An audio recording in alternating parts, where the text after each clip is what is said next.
Welcome back to Deadline DC with Brad Bannon. Our guest in this half hour is Mica Soellner in her new job as senior White House reporter at Bloomberg Government. Mika is going to talk about the events in the Middle East today.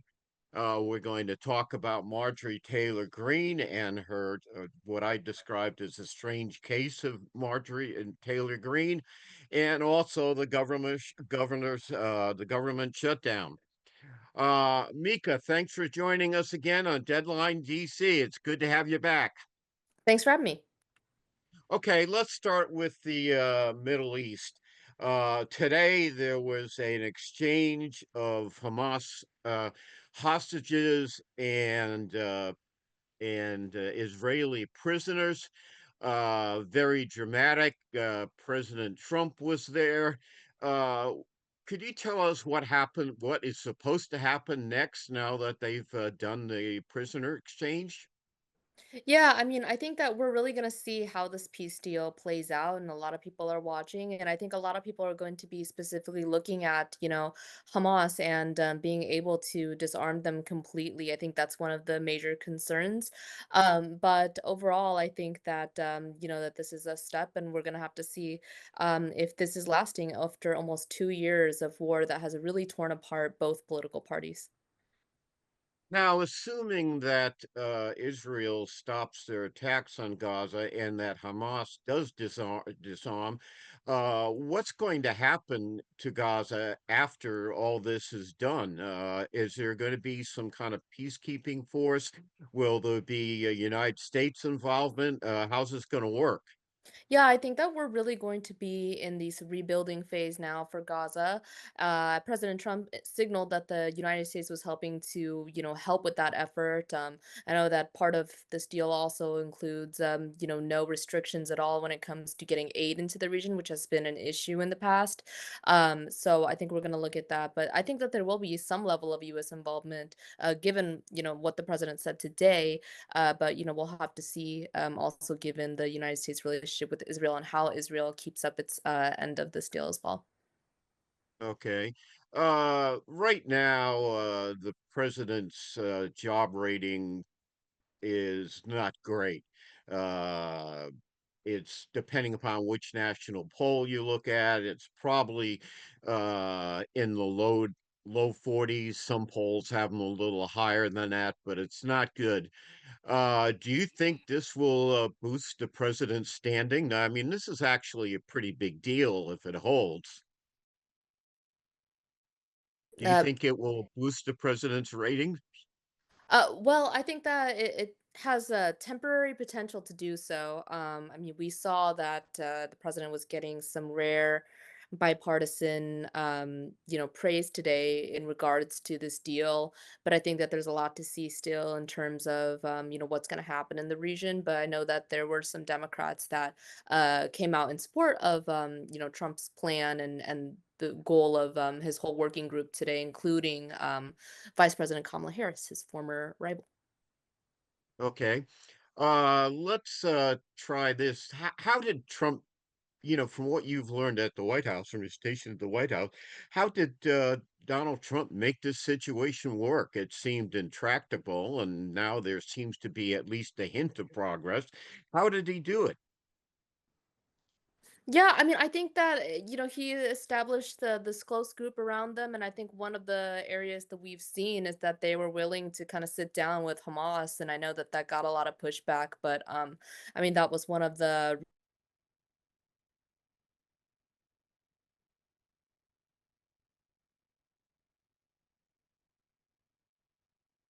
Okay. between a lot of different. Okay.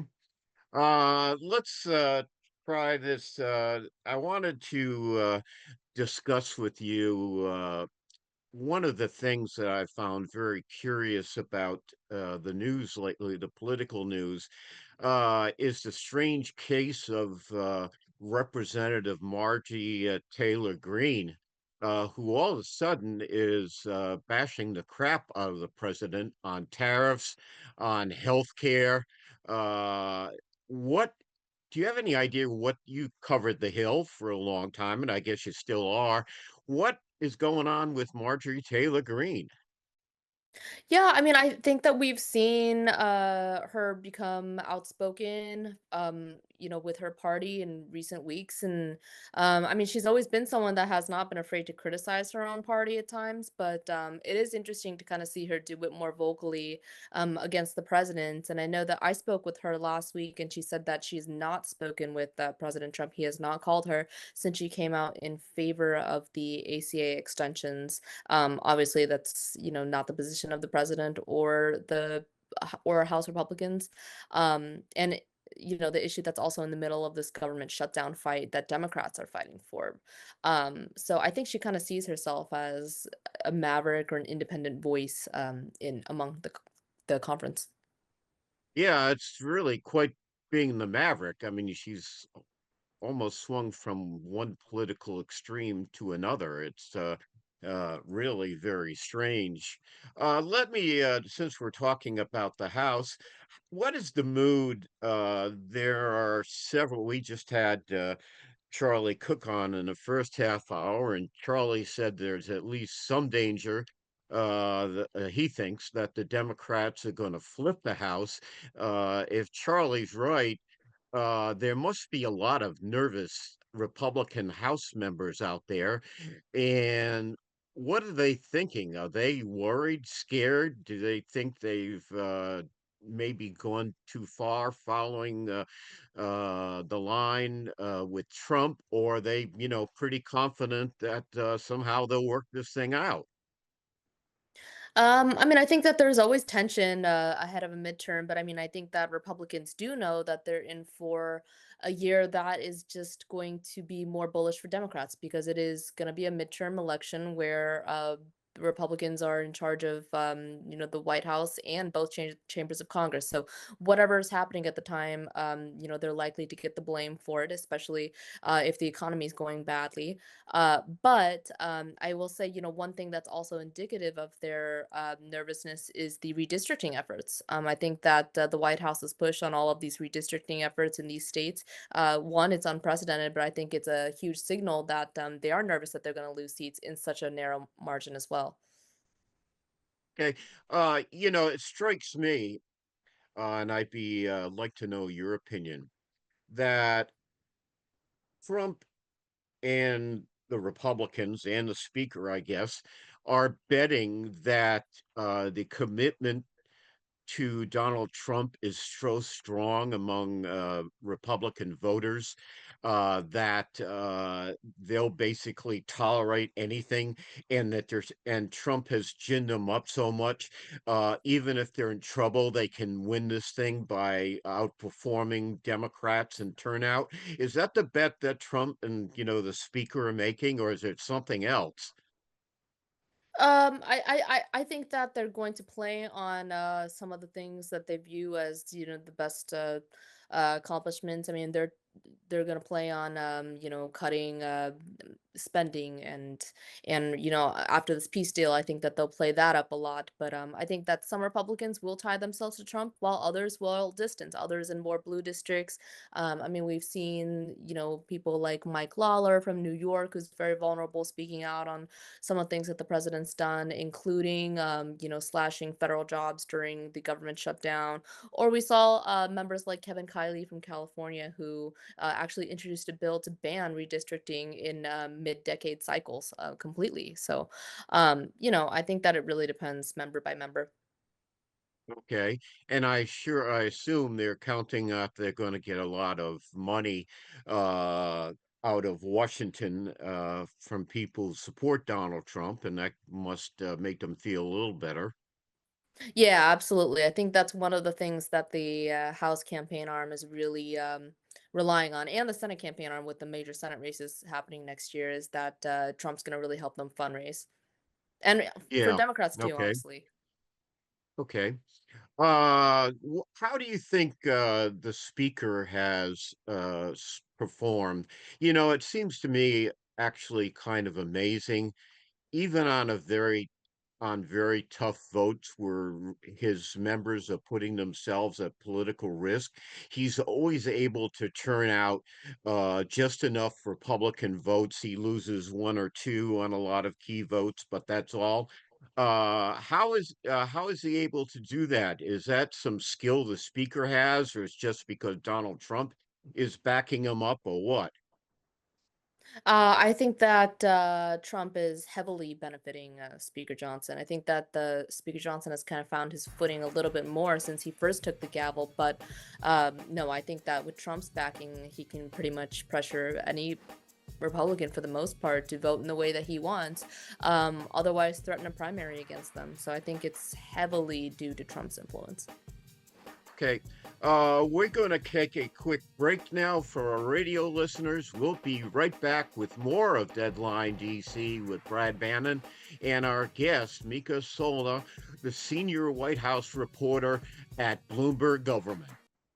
Welcome back to Deadline DC with Brad Bannon. Our guest in this half hour is Mica Soellner, who is senior political White House reporter at Bloomberg Government. Mika, you're relatively new. You've been working at the White House for not a long time now. I'd like to ask you what it's like covering the Trump White House. I imagine it must be pretty wild because every day there's something happening, mainly the president speaking on something at the White House.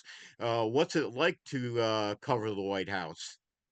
I mean, it's very fast paced. I think that every day there's something different, and with this president in particular, I think Trump, pretty much makes news every time he talks, in a way that's different from other administrations in terms of he may just put something out on Truth Social or online, or he might just say something off cuff that later doesn't turn out to be anything. So it's very unpredictable, but at the same time, I think that it keeps things interesting.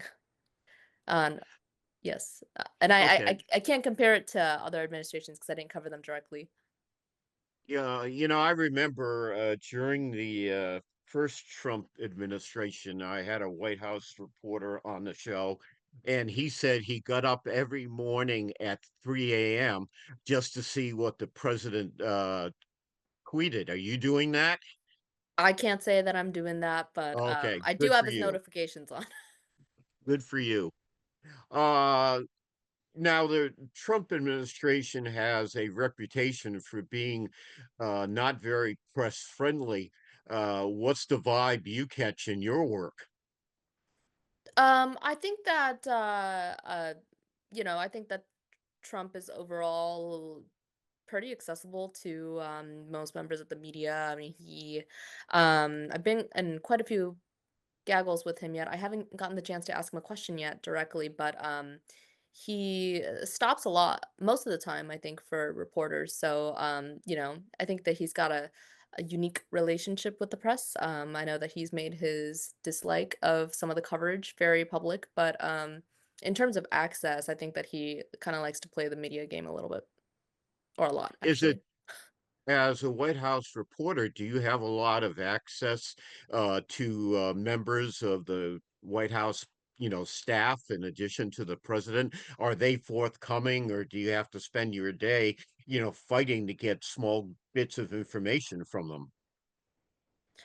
It really depends. I mean, the back room's basically open for people that don't know the press corps. I mean, you can kind of engage directly or in person with a lot of the staff, but it's not like covering Capitol Hill, which I came from, where you can just kind of grab, a member of Congress and ask them questions or, talk to them directly.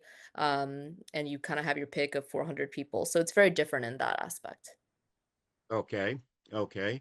We're going to continue this discussion with Mika Soma, but we have to take another quick break to bring back our radio listeners.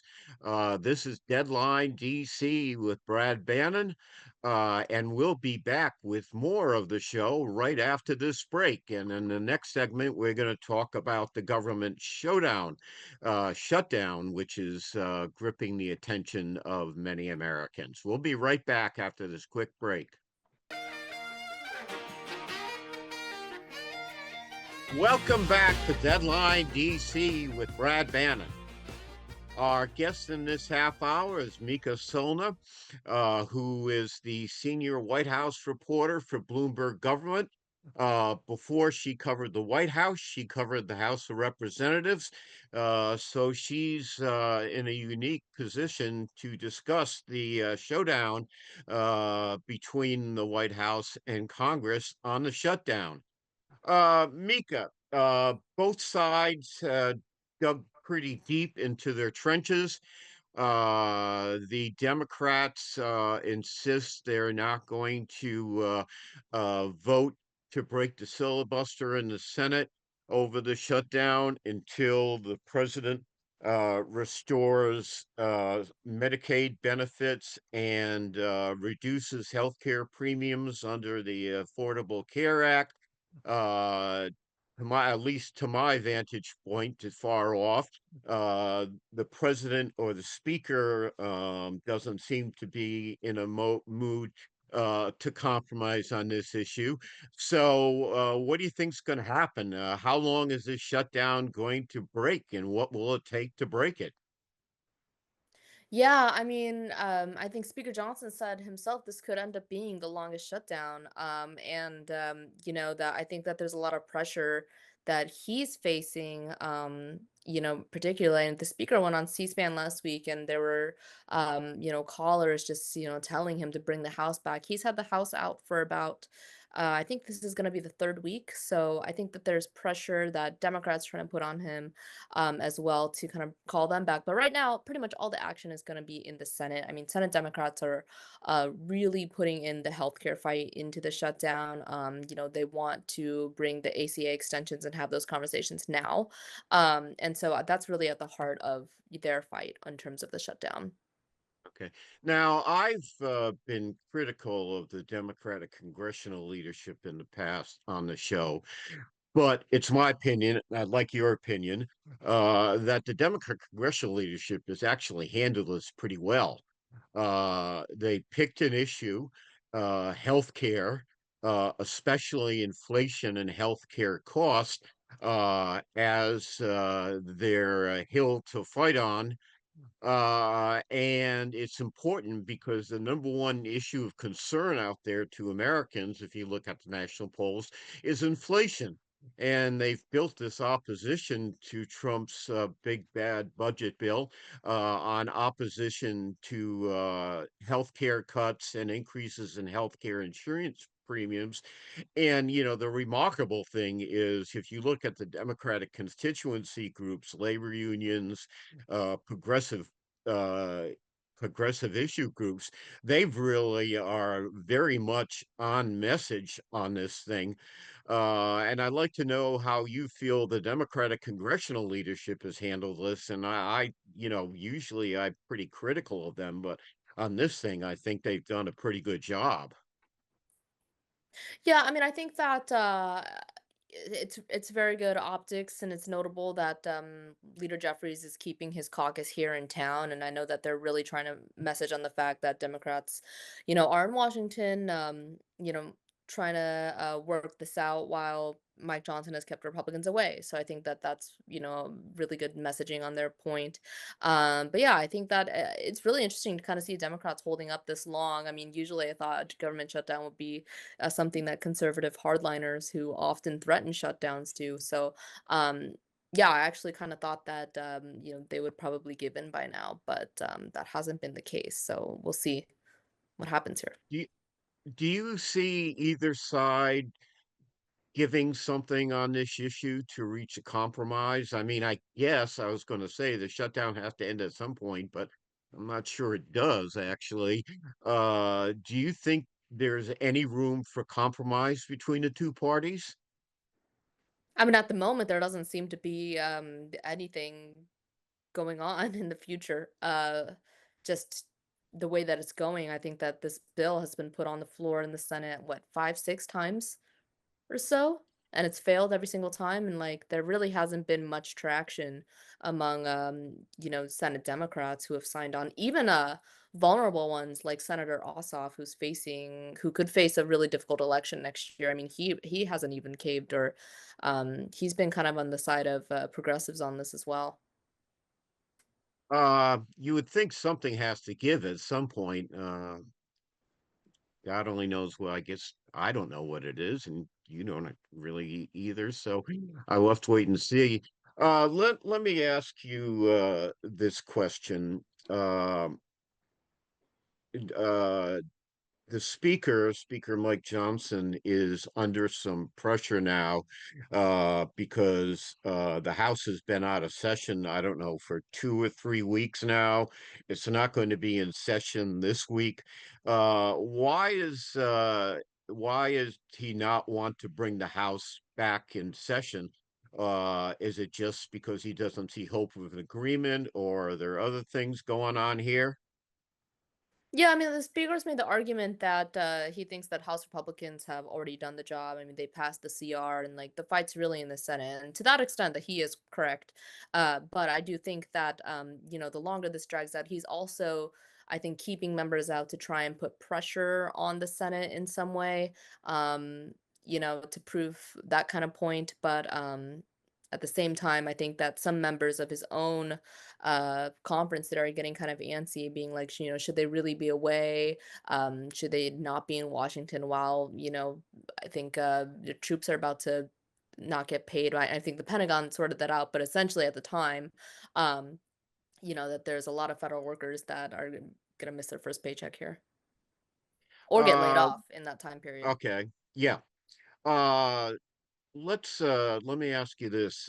There's a well, she's not a member yet because she hasn't been sworn in, but there's a new Democratic representative from Arizona who Mike Johnson, to my knowledge, hasn't sworn in yet. Why hasn't Johnson sworn her in? Yeah, I believe he said that he's now open to it. There's been a lot of pressure on him to do that, but I think that he has just said that he will do it when the House is back in session, but I know that there's a lot of pressure growing from Democrats.